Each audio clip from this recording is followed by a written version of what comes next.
u današnjoj hrvatskoj, pogotovo lingvističkoj ovoj teoriji, to je samo, tu se ne govori više o Marulićevoj Juditi. Tu se priča samo o tom u kojoj je udaljenosti on od njihovog novoformiranog, kako kažu, standarda. Da. Sve drugo, ta terminologija je nastala u 60. i 70. godinama 20. stoljeća, tog prije nije bilo, i onda se kaže sve što je bilo prije ovih povijesnih, dozvoljenih povijesnih gabarita, to su prije Vuka i Gaja, to je bilo dopreporodno, predstandardno. To je dakle ostala ta jugoslavenska, odnosno jugoslavistička terminologija koja kad se u Zagrebu jugoslavistika studirala, negdje drugdje bila i kroatistika, i u nekim njemačkim institutima gdje su se izdavale te knjige.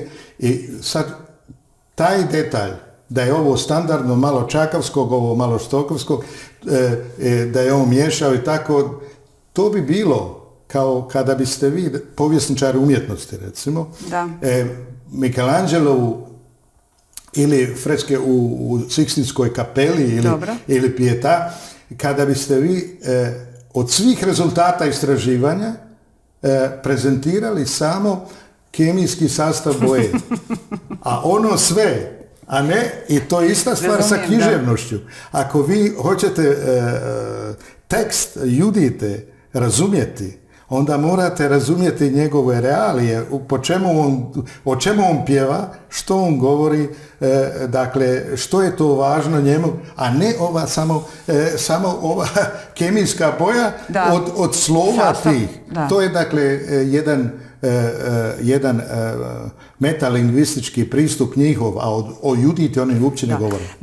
Dobro, znači složit ćemo se, to je starohrvatski, čakavski književni jezik. Koji smo mi danas formirali. Tako je.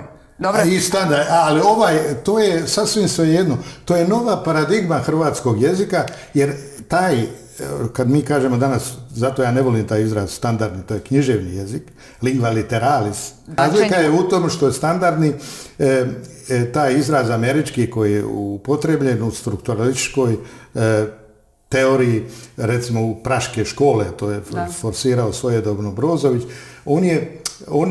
to je, dakle, nije jezik kao poseban jezik, nego to je metajezični pristup kako ćemo mi izmjeriti u kojoj mjeri je neko standard, da bi, što mi danas imamo kad kompjuteri prevode na Google Translate ili te stvari, vi tekstove, da ako imamo uvijek isti pojam, to je došlo iz vojne uporabe, dakle, ako uvijek imamo isti pojam koji se sreće, onda ćemo ove diferencijacije u jeziku eliminirati da bismo mogli lakše to prevoditi. To je, dakle, nije tu pitanje standard, jezik je uvijek živi, on njega nema bez naroda.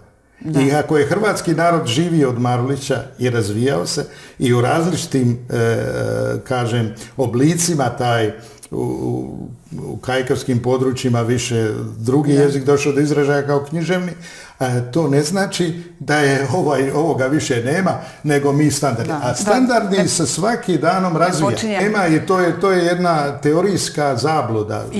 Da smo mi prelaskom na štokavski standard izgubili i prebrisali svu povijest. I tada on upotrebljava nastavke štokavske i ove. Pa kažem, to nije realno. Ali, dakle, jezik nema bez naroda koji ga govori. Da. A ovi što pričaju standardno... Dobro, ali ovo nije govorni u pravom smislu riječi, to je jedan književni sustav. Ali on je Volgare illustre ili Aulico, salonski narodni jezik. To je danteovski. To je njegov model.